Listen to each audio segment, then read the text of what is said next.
বেকার ভাতা দেওয়া মানে বেকারত্বকে উৎসাহিত করা, এই কাজ আমরা করব। বড় শহরগুলোতে মেয়েদের চলাচলের জন্য আলাদা যোগাযোগ ব্যবস্থা গড়ে তোলা হবে। তোমাদের হাতে বেকার ভাতা তুলে দিয়ে এই জাতির যুবক যুবতীরা বেকার বিশ্বের দরবারে এই লজ্জাজনক পরিচয় আমরা দিতে চাই না। বরঞ্চ তোমরা আমাদের কলিজার টুকরা মুখের ধন, আমরা তোমাদেরকে দক্ষ জনবল হিসেবে গড়ে তোলার জন্য যা দরকার তাই করো। এরপরে তোমাদের হাতে হাতে সম্মানের কাজটি আমরা তুলে দেব।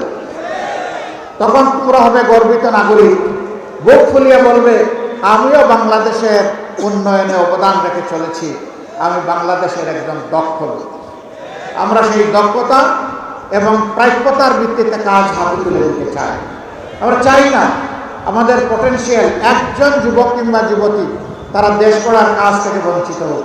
আমরা সবাইকে সম্পৃক্ত করতে চাই। বেকার ভাতা দেওয়া মানে বেকারত্বকে উৎসাহিত করা, এই কাজ আমরা করব। আমরা বেকারত্ব দূর করতে চাই, ভাতার বদলে আমরা কাজ হাতে তুলে দিতে চাই। যুবকরা কি মন খারাপ করেছেন?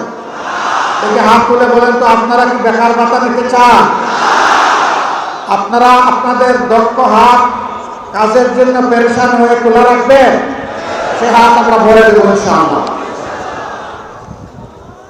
মাদেরকে আমরা কথা দিচ্ছি ইনশাআল্লাহ আপনাদের ভালোবাসায়, সমর্থনে, দুয়ায়, দুঃখে আমরা যদি আল্লাহ তাআলার মেহেরবানিতে দেশ গড়ার সুযোগ পাই, আপনার ঘরে, চলাচলে, কর্মস্থলে, সব জায়গায় আপনাকে সম্মানিত করা হবে, মর্যাদা দেওয়া হবে এবং শতভাগ নিরাপত্তা ইনশাআল্লাহ নিশ্চিত করা হবে।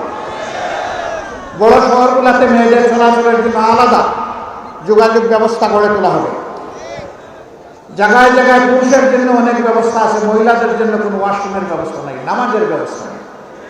ইনশাআল্লাহ সেই উদ্যোগগুলো আমরা নেব।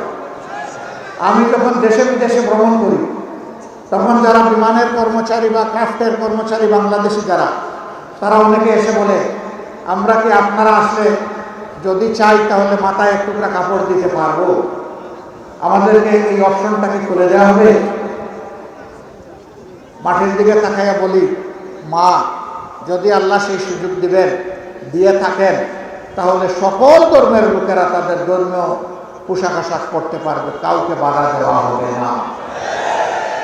তোমার জন্য তোমার দোয়া, অন্যের জন্য অন্যের দোয়া চলে যাবে, কোনো সমস্যা নেই।